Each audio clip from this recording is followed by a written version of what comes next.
Assalamualaikum warahmatullahi wabarakatuh. Waalaikumsalam warahmatullahi wabarakatuh, Bu. Ya, selamat pagi anak-anak. Pagi, Bu. Apa kabar hari ini? Alhamdulillah baik, Bu, hari ini, Baik, Bu. Bu. Ibu gimana, Bu? Ya, alhamdulillah Ibu juga kabarnya baik hari ini. Oh ya, anak-anak, hari ini ada jam pelajaran Ibu ya hari ini. Iya, Bu, ada, Bu. Iya, Ya. Bu. Orang ibunya ngajar, berarti sehat, Ibu ya? Iya, sehat. Alhamdulillah. Sebelum Semangat kita... benar saya pelajaran. Ya, apa Mbak? Semangat benar Nagita saya. tuh, Bu, teman saya, Bu, yang nanya tadi. Ya. Sebelum kita mulai mata pelajaran hari ini, alangkah lebih baiknya ada yang memimpin doa. Coba kalau yang memimpin doanya Mbak Raisa, bisa nggak? Tadi Nagita request, Bu, katanya dia. Oh yaudah, Mbak Nagita bisa mimpin doa ya? Bisa, Bu. Oke, yaudah. Baiklah, teman-teman semua, berhubung kita akan memulai pembelajaran, berdoa sesuai dengan keyakinan. Yang Islam Al-Fatihah ya.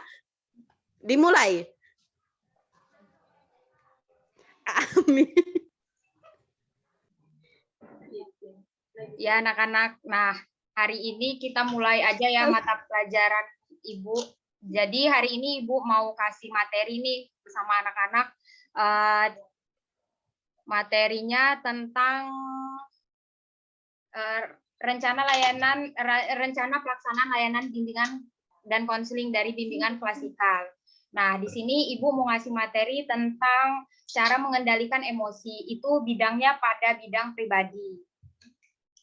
Nah, sebelum Ibu mulai nih, ada nggak yang tahu dari emosi itu apa? Ada nggak yang tahu tentang emosi gitu? Emosi itu apa? Saya, Bu. Marah, Bu, marah. Ya, Mbak Raisa, Raisa. Bu. Ya, Mbak Raisa coba. Emosi itu ini, Bu, bisa perasaan yang campur antara emosi marah, bisa karena dia lagi sedih, lagi bahagia. Jadi emosi itu nggak hanya marah aja, Bu, bisa perasaannya campur-campur, Bu. Oke, good ya jawaban dari Mbak Raisa. Coba tadi selain Mbak Raisa, siapa yang tahu tentang emosi itu apa? Saya, Bu, Nagita. Ya, coba Mbak Nagita. Ibu nih semangat bener kayaknya kalau nyuruh saya. Ya, soalnya Ibu suka Jadi, sama Mbak Nagita itu, terlalu aktif dia. oh iya, Bu. Jadi di situ kan udah ada ya, Bu. Saya tinggal bacain aja ya, Bu. Kata emosi. Maaf, Bu, sinyalnya hilang, Bu. Tempat saya hujan. Ya. Pakai kalau dari bahasa Prancis itu emotion yang berasal dari kata émovoir yang berarti kegembiraan. Emosi. Setahu saya, Bu, emosi itu nggak ada gembira-gembiranya, Bu. Tapi kok di sini gembira, Bu. Terus dengan kata lain, emosi adalah hasil dari reaksi tubuh dalam menghadapi situasi tertentu. Pada dasarnya emosi adalah dorongan untuk bertindak, reaksi terhadap rangsangan dari luar dan dalam diri individu, Bu. Dah. Ya, good. Makasih ya untuk jawaban-jawaban dari anak-anak. Nah, di sini Ibu Ya, langsung aja ya kasih pengertiannya. Jadi benar yang Mbak Raisa, Mbak Nagita dan Mbak Raisa bilang, emosi itu berasal dari bahasa Prancis, emotion yang berasal dari kata emotion, yang berarti kegembiraan. Emosi juga berasal dari bahasa Latin, emovir, terus yang berarti luar. Dan emovire yang berarti bergerak. Jadi emosi itu hasil dari reaksi tubuh sebenarnya dalam menghadapi situasi tertentu. Jadi kalau misalkan tadi Mbak Nagita bilang menurut dia emosi itu nggak ada gembira-gembiranya, sebenarnya nanti kita ini ya, nanti sebenarnya selanjutnya nanti ada pengetahuannya dari Ibu itu sedikit penambahan. Jadi sebenarnya emosi itu banyak macam sih jenis-jenisnya, termasuk juga emosi gembira itu sebenarnya ada gitu. Nah, untuk selanjutnya jenis-jenis emosi. Nah, yang pertama jenis-jenis emosi itu emosi yang berkaitan dengan perasaan. Itu termasuk kayak syaraf-syaraf jasmania. Misalkan perasaan dingin, panas, hangat, sejuk, dan sebagainya. Nah, gimana sih, ada yang tahu nggak munculnya emosi itu karena apa? Saya, Bu, Iya, Mbak Raisa. biasanya munculnya emosi itu karena adanya dorongan, Bu, reaksi gitu, Bu, dari apa sih, sesuatu yang menimbulkan emosi tersebut gitu, Bu. Ya, Misalkan perasaan panas, bisa jadi dia apa sih, lagi terkait permasalahan atau apa, sehingga perasaan emosi di jiwanya itu kayak membludak gitu, Bu. Jadi kayak berasa di dirinya itu kayak panas saja hawanya. Seperti itu, Bu. ya, betul banget ya yang Mbak Raisa sampaikan. Jadi emosi itu ini bisa timbul tuh karena dorongan untuk bertindak gitu, dorongan dari diri kita terhadap yang kita rasain gitu, rangsangan dari luar maupun dari dalam diri individu gitu. Selanjutnya macam jenis-jenis emosi yang kedua itu emosi yang berkaitan dengan kondisi psikologis. Nah, psikologis itu seperti apa? Sakit, meriang, dan sebagainya. Munculnya emosi apa sih? Munculnya emosi ini lebih banyak dirasakan karena faktor kesehatan. Jadi emosi fisiologis itu terjadi karena faktor kesehatan juga. Terus yang selanjutnya yang ketiga emosi yang berkaitan dengan kondisi psikologis. Kondisi psikologis yang seperti apa? Misalkan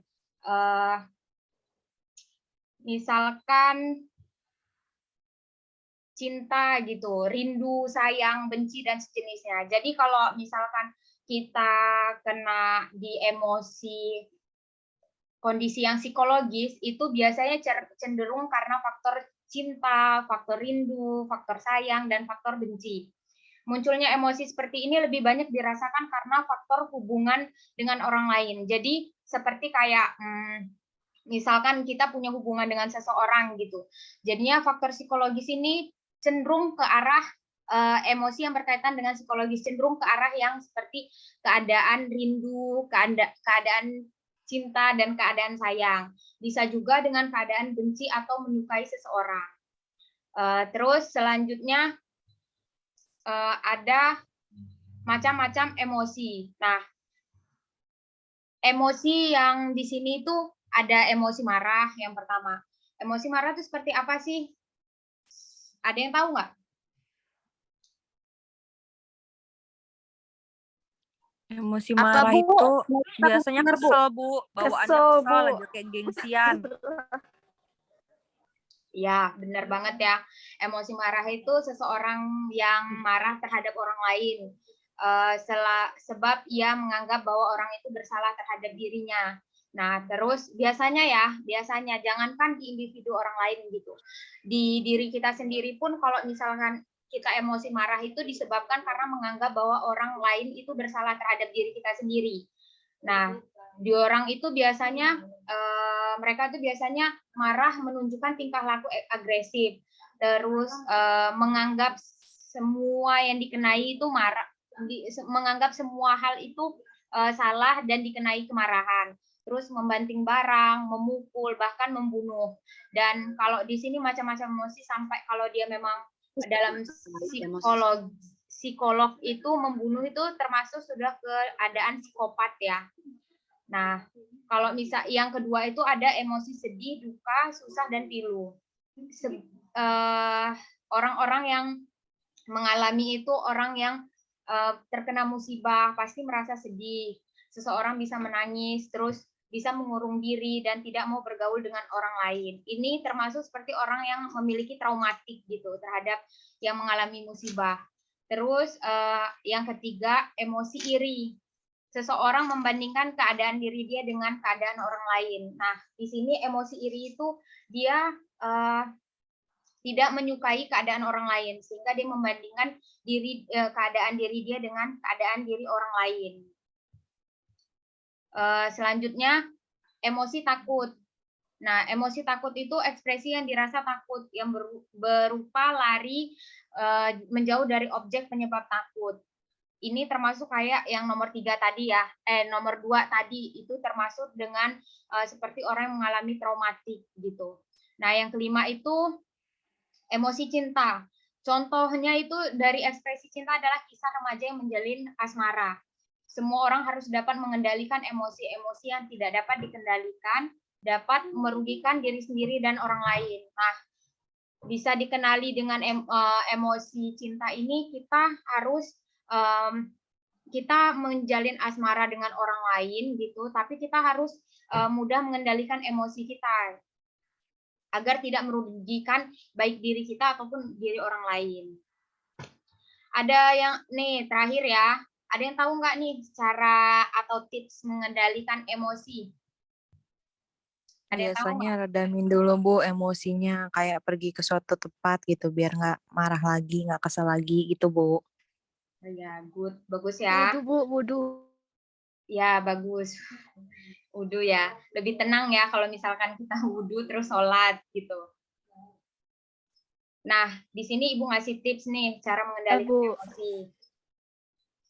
Tadi jawaban dari anak-anak udah cukup bagus, tapi Ibu menambahkan, nah di sini setiap tindakan harus didasarkan pada akal sehat.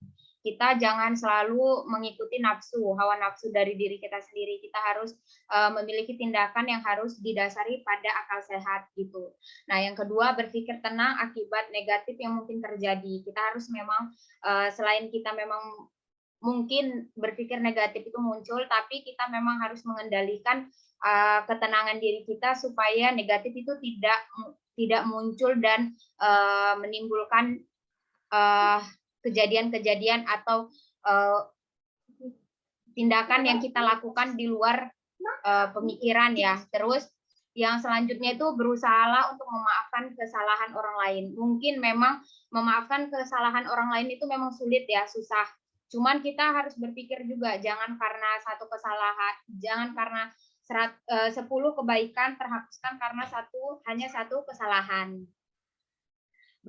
Berusahalah memaafkan kesalahan orang lain. Nah, kira-kira anak-anak dari materi yang Ibu sampaikan sudah paham belum? Paham Bu. Ya, Ibu berharap semua materi yang Ibu sampaikan, yang Ibu jelaskan bisa dipahami ya. Baik Bu. Ya, ini untuk yang terakhir ya, reminder untuk anak-anak. Nah, di sini karena Ibu ngasih materi hari ini tentang pengendalian emosi, itu berarti kan balik ke diri kita sendiri lagi. Nah, di sini reminder buat kalian itu, buatlah kemarahan Anda begitu mahal sehingga tidak ada yang mampu membelinya, dan buatlah kebahagiaan Anda begitu murah sehingga orang.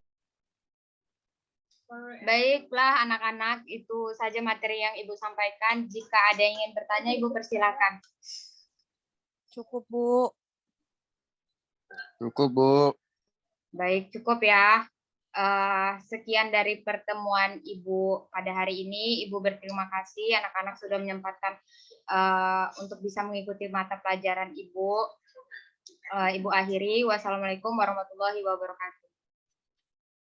Waalaikumsalam warahmatullahi wabarakatuh.